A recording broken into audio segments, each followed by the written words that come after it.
Seja muito bem-vindo você aqui ao nosso projeto 50 questões de criminologia.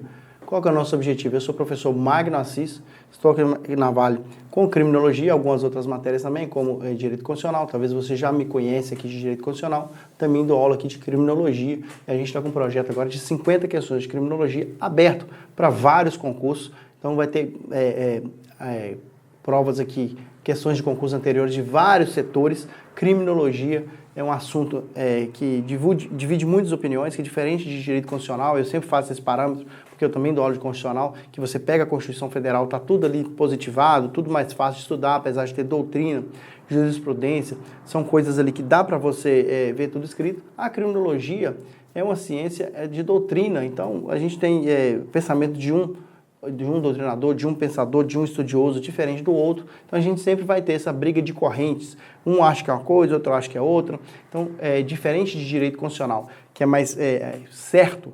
As questões, você bater o martelo e falar, não, isso aqui é proibida a tortura, não pode ser torturado de jeito nenhum, não existe exceção para tortura, a pena de morte é somente em caso de guerra declarada. Na criminologia não dá para fazer isso, porque a gente tem uma ciência mais aberta, que não tem uma positividade tão grande quanto uma lei, quando você fala em direito penal, quando você fala em direito constitucional, é uma construção mais doutrinária. A gente vai seguir nessa linha de questões. Eu já te peço que você se inscreva no canal, ative as notificações para você ser notificado das próximas aulas que virão. São 50 questões. Eu vou tentar trazer 10 questões por aula. Obviamente que tem questão que é mais longa, que talvez não caiba 10 questões, e talvez caiba 12, 13 numa mesma aula. Então a média vai ser de 10 questões por aula. Eu vou tentar isso aqui. E eu procurei, diferente de direito constitucional, que a gente bate ali os incisos tudo direitinho. Ah, isso aqui, essa resposta está correta, que está escrito no artigo 5º, inciso 10, está escrito no artigo 7º, inciso 3. Aqui é diferente, então não tem jeito da gente trazer assim, positivado, porque não é como na Constituição. Mas o que eu vou fazer? Eu já trouxe a questão, e logo em seguida eu trouxe aquela explicação da questão para a gente debater. Qualquer dúvida, deixe nos comentários. Não deixe de ativar o botão gostei aí, o joinha, clicar aí nas notificações, se inscreva no canal e comenta aqui embaixo alguma dúvida que você teve em questão. Todas as questões que foram trazidas aqui nesse projeto foram questões de concursos anteriores, e tem algumas que tem discussões mesmo, as pessoas não concordam, você percebe ali nos comentários, mas é questões que a gente traz justamente para discutir, e nesse ambiente que a gente está aprendendo, o importante é a gente discutir justamente para a gente conseguir chegar num consenso. Então a gente vai trazer, não deixe de colocar as notificações para você ser avisado das próximas aulas. Essa é a nossa aula inaugural. Esse primeiro bate-papo aqui é interessante por isso. Qualquer dúvida, pode me chamar também no meu Instagram, @magnacis44. Então o projeto aqui, ó, meu Instagram, e esse @magnacis44, qualquer dúvida pode me chamar lá. E esse projeto é o projeto Criminologia 50 questões. Então, sem mais delongas, eu já trago aqui a primeira questão para a gente estudar. Essa questão é uma questão clássica, quando a gente fala de criminologia. Ela é o seguinte: etiologia criminal. Etiologia criminal é a ciência que estuda e investiga. Muito comum cair os conceitos, diferente de direito constitucional e outras matérias relacionadas, aqui cai muito conceito, te pede o conceito e acaba confundindo muita gente porque parece que é tudo igual, mas não é. Criminologia, muito cuidado com os conceitos. O primeiro conceito é o da etiologia criminal e a gente vai entender logo em seguida, vamos ler aqui as alternativas, a gente vai entender logo em seguida, às vezes o candidato não sabe nem o que significa etiologia para poder responder. A etiologia criminal, o que ela estuda e investiga?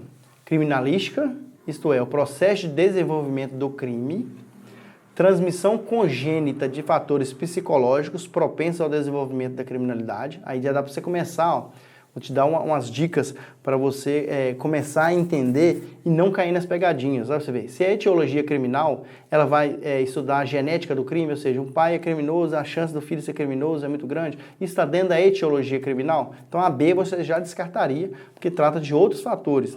A C, a crimogênese, que objetiva explicar quais são as causas do crime. Também guarda essa aí no bolso. A A e a C guarda no bolso, vão analisar cada uma. O fenômeno do delito e as formas de prevenção secundária. Essa palavra secundária aí matou isso, né? A gente vai ver que depois, por que essa palavra secundária está errada. Então a D também, por essa palavra secundária, eu eliminaria.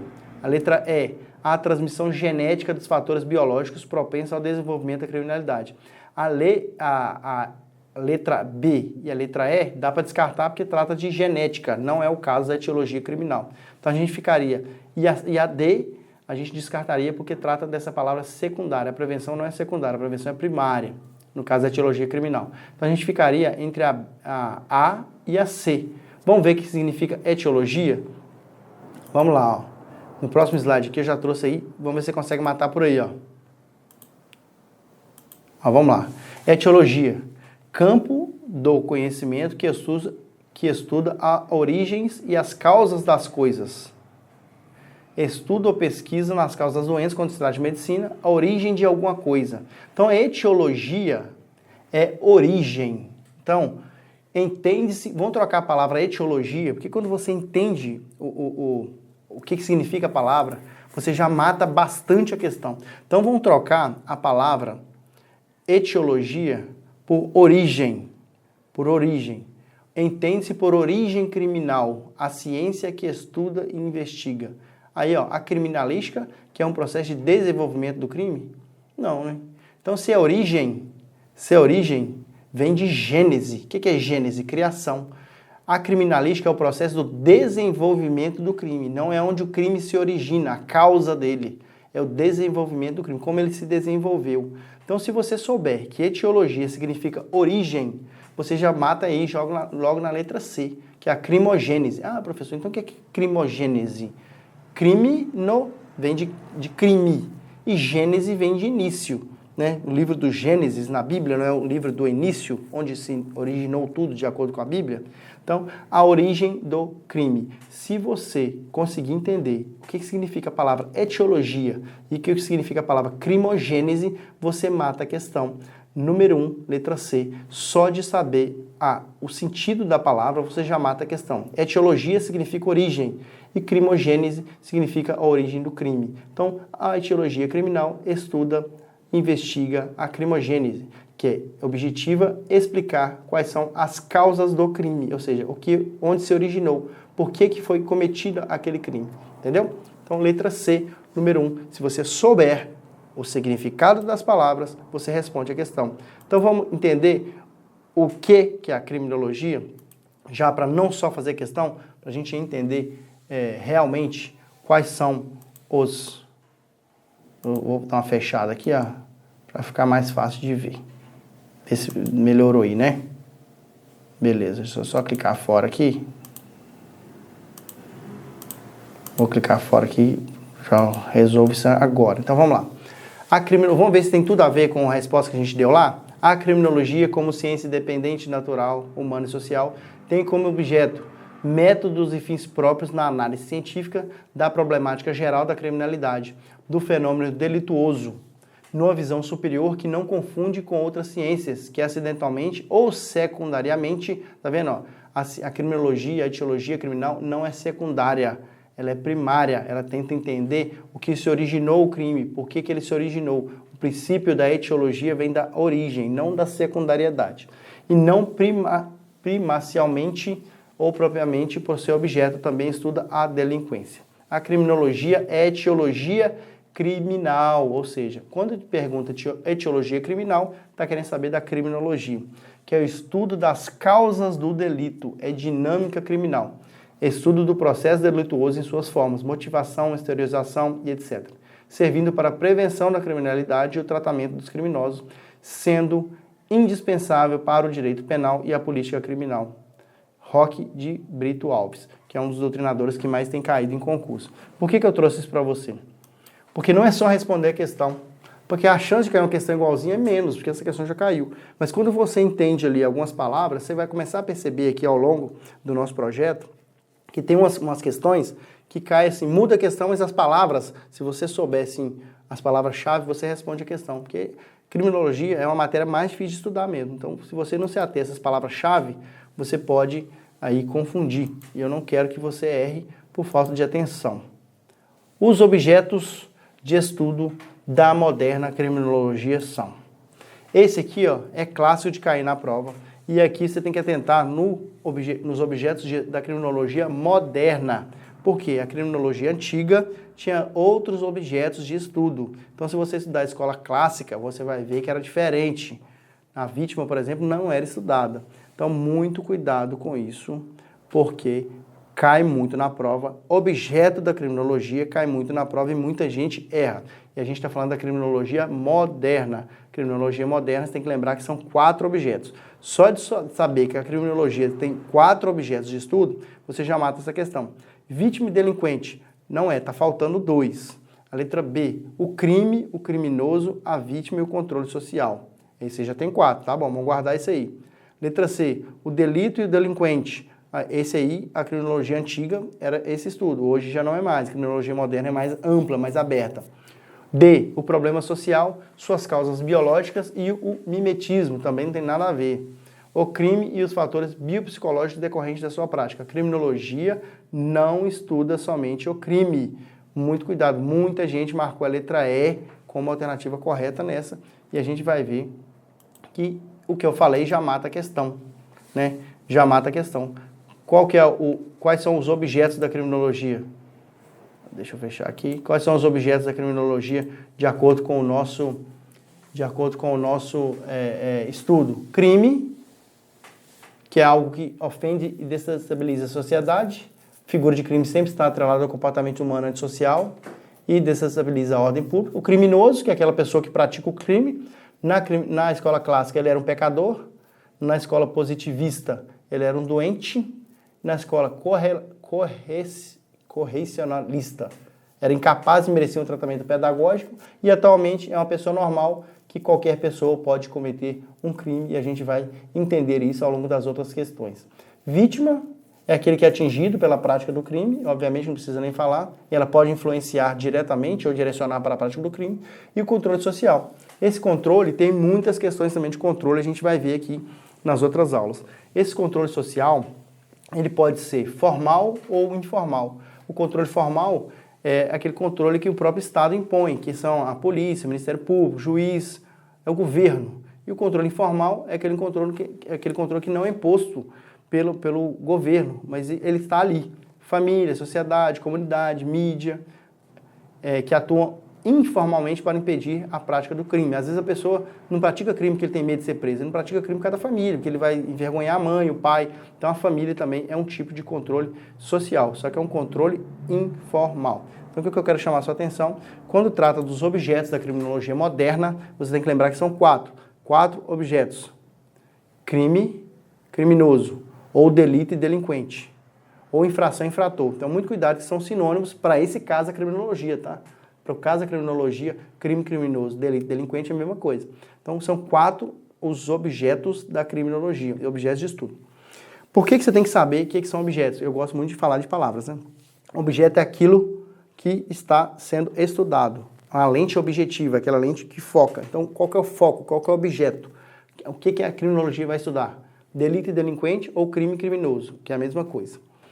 Vítima, a gente vai ver os tipos de vítima nas outras questões, e o controle social. E esse controle social pode ser dividido em formal e informal. Formal é aquele determinado pelo Estado, né? Ministério Público, juiz, polícias e os outros controles formais, e os controles informais, que é a igreja, família, sociedade. Então a gente vai ver isso ao longo das outras questões. O que você tem que sempre lembrar é que são 4 objetos.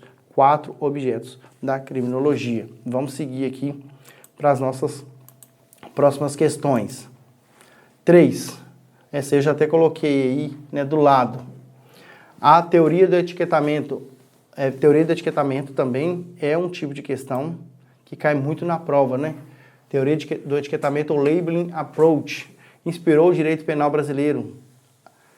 A teoria do etiquetamento, ou labeling approach, inspirou no direito penal brasileiro a instituição da Lei da Segurança Nacional, do Código Penal Militar, Lei do Juizado Especial Civil Criminal, da Teoria do Direito Penal do Inimigo, Lei dos Crimes Hediondos. Eu já até deixei aí, sem querer, né, era para o próximo slide, ficou aí o spoiler dessa questão. Essa questão caiu, muita gente errou, mas alguns doutrinadores já colocaram isso. O que é a teoria do etiquetamento social? É aquela teoria que diz que o cárcere cria uma etiqueta no criminoso. Ou seja, uma vez a pessoa presa, a pessoa pode sofrer depois. Não pode não. Acaba que sim, no Brasil, o ex-presidiário tem sim um estigma, não só no Brasil, como em várias partes do mundo. Cria um etiquetamento, a pessoa passa a ser separada da sociedade. Então você cria um paradoxo. É difícil, porque você quer que aquela pessoa conviva de novo em sociedade. Né? Por que a pessoa vai presa? Qual que é o objetivo da pessoa ser presa? Ela te tira ela não é vingança, você tira ela do convívio social, porque ela não tem condições de viver em sociedade. Você tira ela e fala com ela, você vai ficar aqui esse tempo, em quarentena, até você estar pronto para conviver de novo em sociedade. Só que quando você joga ela de novo na sociedade, ela já vem com a etiqueta, já vem escrito na testa dela, ó, eu sou um ex-presidiário, eu sou um ex-encarcerado, eu sou um ex-detento. Isso, ela quer conviver em sociedade novamente, isso é a teoria do labeling approach, tá? E fica difícil, porque ela já tenta voltar em sociedade já com aquela etiqueta, o labeling approach, a etiqueta de ex-presidiário, de ex-detento. Então fica mais difícil, uma pessoa que já estava difícil conviver em sociedade, fica mais difícil de conviver em sociedade. Por que foi criado no Brasil o juizado especial? E aqui a gente vai ver, que eu coloquei aqui para você. Ó. Inspirou a Lei 9.099, o juizado especial, que tem dispositivos que evitam o cárcere, que é a composição civil dos danos, transação penal, suspensão condicional do processo. O que é? O juizado especial criminal, que tem o juizado especial civil criminal, que era aquele juizado de pequenas causas, que era só civil, passou a ser criminal também. Ele pega esses crimes de menor potencial ofensivo e fala assim, ó, essa pessoa que cometeu esse crime de menor potencial ofensivo, um dano, e se ela, em vez de ficar presa, encarcerada e sair lá de dentro pior do que entrou, ela não vai recompor esses danos, não vai prestar um social alternativo, não vai ter uma suspensão condicional do processo, desde que ela assine aqui que ela não vai cometer isso mais. Então, o juizado especial é baseado nessa teoria do etiquetamento, para evitar que a pessoa fique com esse estigma de ex-detento, ex-presidiário, ela vai pegar esses crimes de menor potencial ofensivo e fazer com que a pessoa não fique presa nesses casos, que a pessoa possa responder em liberdade ou até ter um processo suspenso se ela recuperar os danos, se ela conseguir minimizar os efeitos daquele crime que ela cometeu. Então, se você vier na prova, qual a lei brasileira que foi inspirada na teoria do labeling approach ou do etiquetamento social, como vier, qualquer uma das duas está certo, você fala que é a lei do juizado especial, a lei 9.099 de 95. Beleza? Eu já trouxe um spoiler aí, mas nada, né, não atrapalhou aí para o entendimento da questão. Então, a resposta do número 3 é a letra C. Já está aí do lado. O número 4 é uma questão também polêmica.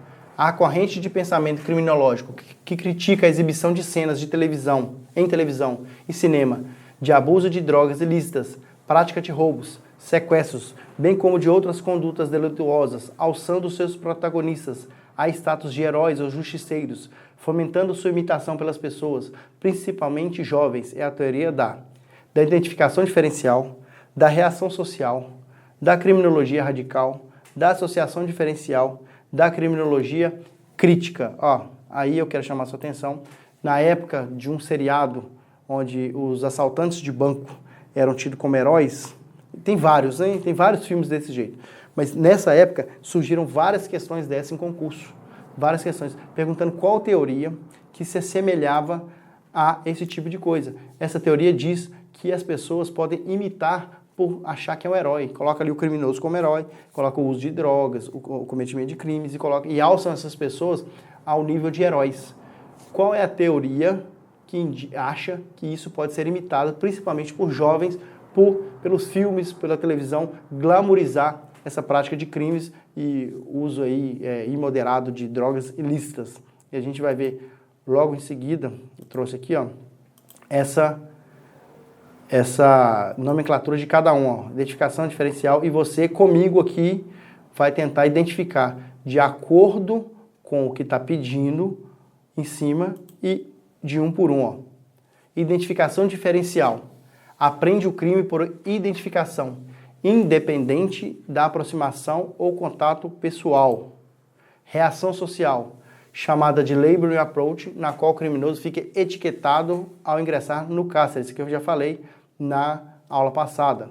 Criminologia radical. Eu estou analisando cada um, A, B, C, D e E, para você conseguir entender comigo aí o que cada um significa, porque a questão é fácil, desde que você saiba o que cada um significa.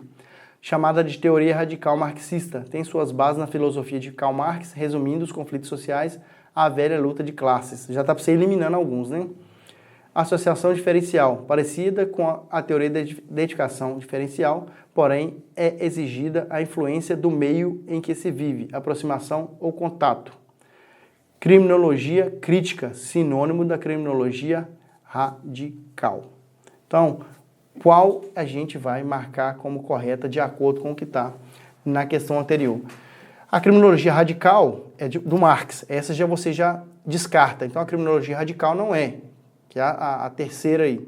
A crítica, você tem que ter um acento aí, né? A crítica também, você também desmarca porque é a mesma da radical, sinônimo. Então a gente sobra o seguinte, reação social, já também é o labeling approach, pode tirar fora também. Então a gente sobra a identificação diferencial e associação diferencial. Então qual a diferença das duas? Qual a diferença das duas para você matar aí a questão? Vamos voltar de novo na questão? Para você matar? Olha aqui. Então a gente está entre... Eu estou te ensinando a fazer questão, não somente te dando o gabarito, porque se for o gabarito você olha na internet e vê, né? A e a D. Qual a diferença entre a A e a D? Vamos ser críticos na questão. Um é identificação, o outro é associação. Identificação você vê, aprende e repete. Na associação você tem que estar próximo, você tem que estar no contato.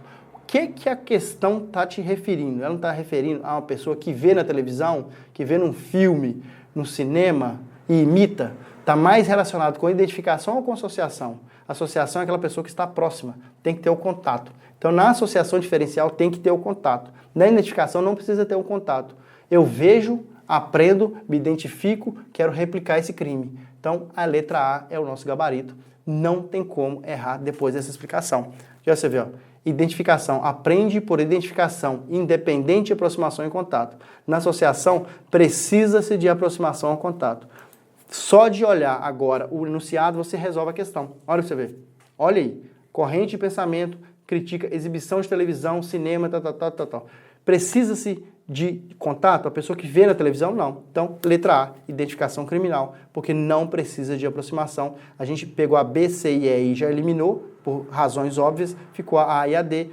Lembrando que a A não precisa de aproximar e a D precisa de aproximar. Aquela pessoa que aprende o crime porque mora numa favela e o vizinho dela é criminoso, ela está na teoria da associação diferencial. Aquela que viu na televisão e imitou é a identificação diferencial. Entendido isso aí? Não tem como errar depois dessa explicação. Número 4, letra A, identificação diferencial, de acordo com a nossa explicação aqui. É considerado o pai da vitimologia. Muito cuidado com esse tipo de questão também. Muito cuidado. A criminologia, quando tange em questões, quando fala questões de criminologia, eles adoram perguntar quem é o pai. Quem é o pai da criminologia? Quem é o pai da vitimologia? Quem é o pai da teoria tal? Eles sempre gostam de falar isso. Então, muito cuidado com esses pais e filhos. Então, a gente está perguntando agora quem é o pai da vitimologia. Não é o pai da criminologia. Ou seja, quem é o primeiro estudioso de relevância que começou a falar sobre vitimologia. Cesare Lombroso, já dá para descartar, né? Quem estuda aí, Raffaele Garofalo, isso é italiano, né? Emily Durkheim, Benjamin Mendelssohn e Cesare Bonessana. Então a gente vai ver um por um aí. Ó, Cesare Lombroso é o pai da criminologia. Quando perguntar pai da criminologia, a resposta vai ser Cesare Lombroso. Raffaele, criador da expressão criminologia. Apesar do Cesare Lombroso ser considerado o pai da criminologia, o objeto de estudo era o mesmo na época, né, da escola dele, mas ele ainda não chamava dessa palavra criminologia. Essa palavra criminologia foi cunhada, foi grafada assim, de relevância pela primeira vez pelo esse Raffaele Garofalo. Então, se perguntar o pai da criminologia, você vai responder Cesare Lombroso. Se te perguntar quem citou a palavra criminologia ou a expressão criminologia, é o Garofalo. O Emily Durkheim é considerado o pai da sociologia. O Benjamin Mendelssohn, aí sim é o pai da vitimologia, que é a nossa resposta. E o Cesare Bonessana, que é conhecido também como o Marquês de Beccaria, foi o principal expoente da escola clássica. Esse não tem filho nenhum, de acordo aí com as questões, esse não tem filho. Então, o Cesare Lombroso tem um filho que chama criminologia, o Garofalo deu o nome a esse filho, apesar do filho ser do Lombroso. O Durkheim, o filho dele é sociologia, ou a filha que seja, e o Mendelssohn, a filha dele é a vitimologia, que é a nossa resposta que a gente precisa para a questão. Então, número 5, resposta D. pai da vitimologia, considerado Benjamin Mendelssohn. Ele que começou a estudar a vítima. Na época de Lombroso, ainda não se estudava a vítima, estava focado diretamente na figura do criminoso. Agora vamos no próximo, 6. Entende-se por vitimização terciária. Já que a gente está falando de vitimização, né, da vitimologia, vamos estudar a vitimização terciária. A gente vai estudar a vitimização primária, secundária e terciária. Então, ele está perguntando, entende-se ou entende, né, por vitimização terciária, ou seja, no terceiro plano de vitimização, o que se entende aqui? A gente vai ler todas e, obviamente, a gente vai ir no próximo slide, entender e depois tentar responder aqui, que é o meu objetivo aqui, não é só passar gabarito para você, a gente entender cada um para nas próximas questões você ficar fera nisso aí. Entende-se por vitimização terciária os danos materiais e morais diretamente causados pelo delito em face da vítima. Aí você já tem que ser um pouco crítico. Ó. Se é terciário, dificilmente vai ser os danos diretos. Os danos diretos ou são primários ou secundários. Terciários não são diretos. Então a letra A já fica aí com o pé atrás com ela, que diretamente provavelmente não é. Conduta de terceiros ou de eventos oriundos da natureza. Aí, né, tentou te induzir com a palavra terceiros. O aborrecimento e o temor causado pela necessidade de comparecer aos órgãos encarregados de persecução penal para o formal registro da ocorrência, bem como a indicação do seu algoz.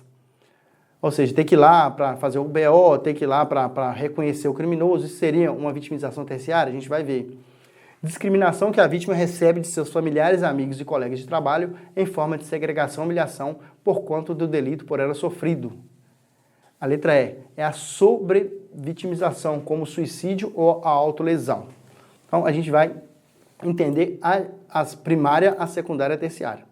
Processo de vitimização é o conjunto de etapas que operam cronologicamente o desenvolvimento da vitimização. A doutrina predominante sistematiza o processo de vitimização em 3 segmentos. E a gente vai tentar entender esses segmentos para tentar responder a questão anterior.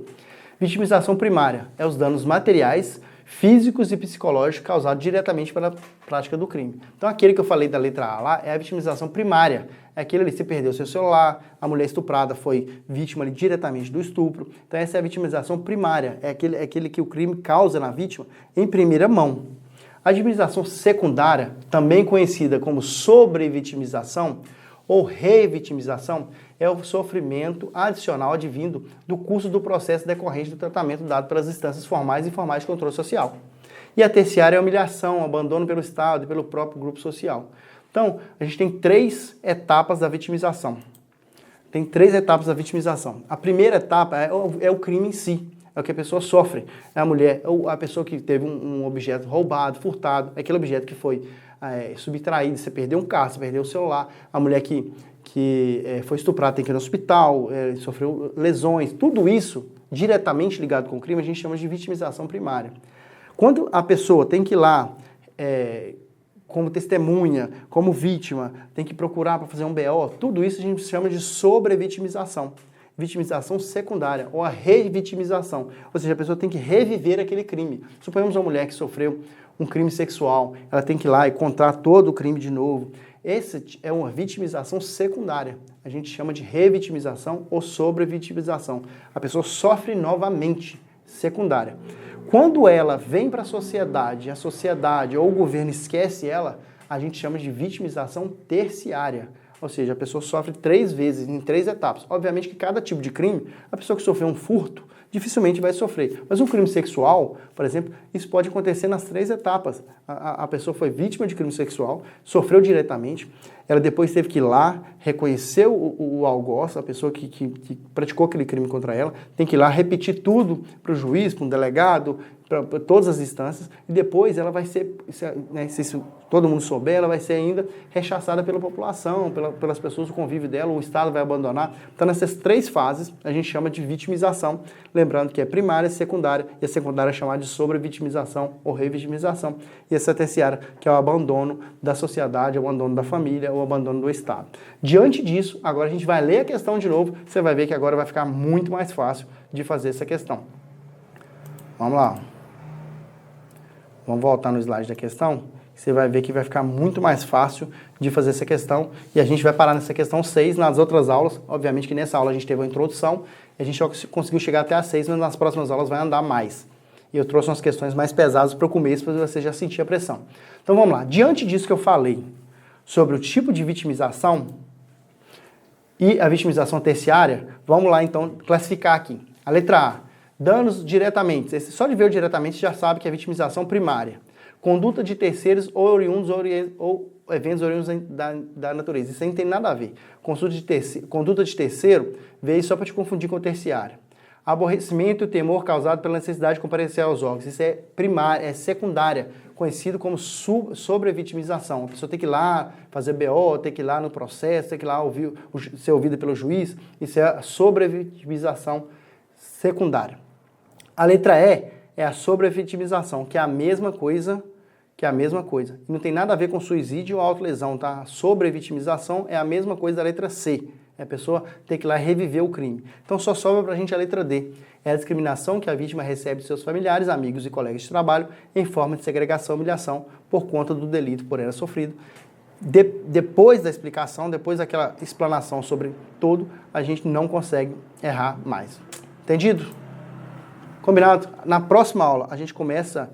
vou até marcar aqui, a gente parou na 6, a gente vai dar 7, eu espero que já ande mais, que nessa primeira a gente ainda está pegando o ritmo, teve aquela introdução que eu dei explicando, e a gente vai seguir aqui o projeto de 50 questões. Não tem problema não, se gastar mais de 5 aulas a gente vai ficar aqui, mas eu vou trazer as 50 questões para você explicadinho desse jeito, porque eu não estou aqui para trazer gabarito, estou aqui para fazer você entender criminologia. É difícil? É. É impossível? Não. É impossível você fechar? Não. Você vai fechar a prova de criminologia, tá beleza? A gente traz aqui todos aqueles nuances que pode, vítima, crime, delituoso, escola clássica, a gente vai trazer tudo, beleza? Um abraço, professor Magno Assis, até a nossa próxima aula. Não perca a aula 2 de Projeto 50 Questões de Criminologia. Qualquer dúvida, @magnoassis44, me chama lá, tira a dúvida, não fica com dúvida. Não deixe de clicar aqui embaixo, conhecer o pacote da Vale para esse concurso que você quer fazer. Com certeza a Vale tem aquele específico para o seu concurso. Também não deixe de se inscrever no canal, ativar as notificações, ali o sininho e comentar aqui embaixo,